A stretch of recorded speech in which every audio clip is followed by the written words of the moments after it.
Hi guys, and welcome to Fitness Shortcuts. I've been there and done it. This is really personal to me.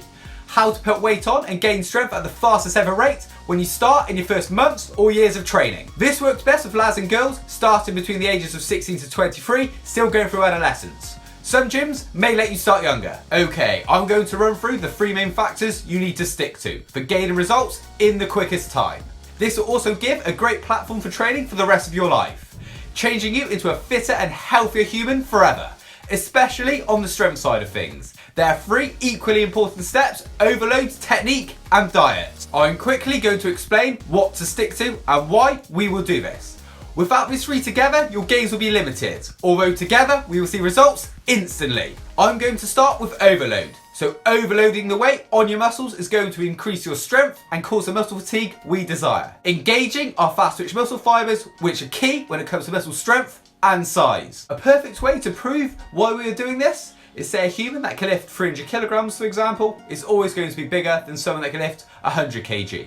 It's obvious. By starting resistance training and lifting weights at a younger age, during your teens or early 20s, is without doubt the best time to start, as your body adapts and grows simultaneously alongside the training, due to your natural testosterone being at a high level, especially in you lads. It's great to channel this natural aggression into lifting heavier weights and training hard, with your body able to repair and recover quicker. Okay, with overloading the weight, the key thing to do here is do it safely, lifting with correct technique, especially when smashing heavier weights to what you're currently lifting or begin with. The quickest way to get your body accustomed to heavier weights is either spotted reps. These are when your last few reps of each set are assisted, or you can try negative reps, with these techniques being used as the main parts of your program. Make sure whilst assisting a spotted or negative set that the eccentric phase of the movement, the non-exertion phase, is controlled only by the lifter. For example, the downward phase of a bench press. With the concentric phase, the effort phase, this time the push phase of the bench press, being assisted. The purpose of this technique is to break through your current weight barrier of what you are lifting compared to what your body is currently used to. And the only other way to do this is to add more weight. So you may as well do this as effectively and efficiently as possible. And this is what we are specifically focusing on, getting results quick. On all of your exercises, stick to 5 to 6 reps for 6 sets. You want to be within a 2 to 3 minute window of rest, nothing over this.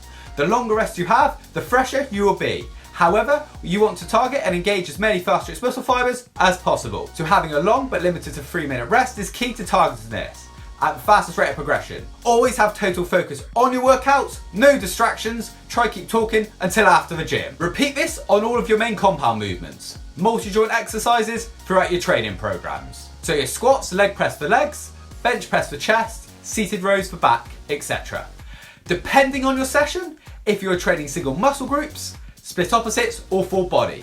Repeat this technique for 3 sets using this unbeatable training method. Okay, so that's overload covered. Moving on to technique. Arguably the most important thing in the whole of exercise is to train using correct technique or form. I guarantee you'll get some kind of injury down the line, usually being an overuse injury.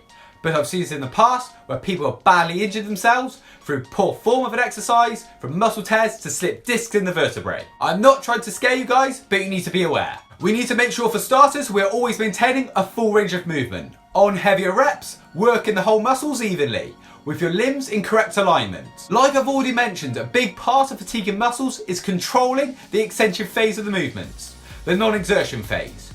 You may not know this, but this equates to half your muscle fatigue on an exercise. Some studies prove it's actually more than half, depending on how well you control and engage the eccentric phase. Again, this will be, for example, the downward phase of a bench press or squat, or say, the relaxation phase of a pull-up. So make sure you fully control this phase of the movement. This is so important. I want the eccentric phase to be around 2 seconds, a slight pause, then you exert. This phase should be quicker, but you still need to control the movement, engaging your muscles to the maximum. During negative sets, you need to over-exaggerate the eccentric phase from 2 up to 5 seconds, controlling the movement equally throughout the range of movement. You'll need a spotter to help bring the weight up. Depending on exercise, you may need 2 people to spot you for the best results. If you have 3 of you training together, this does work well, as you have longer rest periods, so find 2 other friends that have a similar goal. Or ask a member of staff or someone else in the weights area. None of this heads down in the gym, making new friends is cool. But remember, not too much chatting. Focus and remember why you are there. It's very important to have your goal consistently in your thoughts. This helps motivation massively. With negative sets, make sure to overload your weight between 100 to 110% of your 1 rep max. Meaning what you can do for 1 rep on your own, I want you to do between 5 to 6 spotted reps on this weight. This will massively adapt your muscles to the added weight on your eccentric phase and increase your strength over a 6 to 8 week period at a mind-blowing rate of progression. Keep it to a 2 to 3 minute rest window between your sets. Again, remember to keep to 2 to 5 second controlled eccentric phase of the movement, then spotted on the effort phase of the lift. An important thing to stick to is to train opposite muscle groups equally. This leads to a joint being in a healthy alignment and one side of the body isn't tighter than the other. This may lead to poor posture and result in overuse injuries the more a muscle group is in an imbalance to its opposite. We all have seen people with poor posture, and it isn't a good look when someone neglects this basic rule. Lastly, diet. So if you're not fueling your body in the right way, you'll not get your gains, and your training will be a waste of time. The great thing is, the younger you are, the less likely you're going to store fat.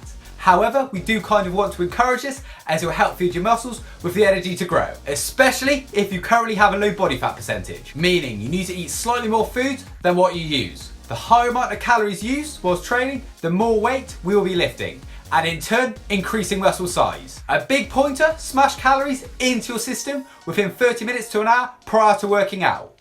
This could literally be anything from healthy to sugary drinks and snacks. Getting the energy into your body prior to training will aid performance and gains so much. I can't emphasize this enough. Make sure you follow this, your body needs the energy to grow. So making sure you're having enough calories. Over 3,000 calories will be sufficient, with at least 120 grams of protein in a day. Try to get this from a food source rather than protein shakes and supplements. Only use this as a top up and not an essential part of your diet. Although it's extremely convenient to boost your protein consumption. Make sure you try and consume all of your vital vitamins and nutrients to grow. So don't forget your fruit and veg. To go over that again, we need to overload. Using weights, fatiguing our muscles to the max. Technique, doing the movements correctly. We want to gain each week and not get injured, which will cause time out of the gym with no gains. Then your diet. One of my favourite sayings, you are what you eat, is 100% true. We need the diet to be in line with your goal, which is to become a bigger and stronger human. So we need to eat more than average. So let me know how you get on. Try this for up to 6 to 8 weeks before changing your routine to keep your body guessing. Stick with these fundamental 3 key steps, get these right, and there'll be guaranteed results instantly for you, I promise. Good luck and thanks for watching. Do not forget to comment plus like and share my videos if you like them or want to get a friend involved. And of course, please subscribe to my channel. Take care, I'll see you again soon.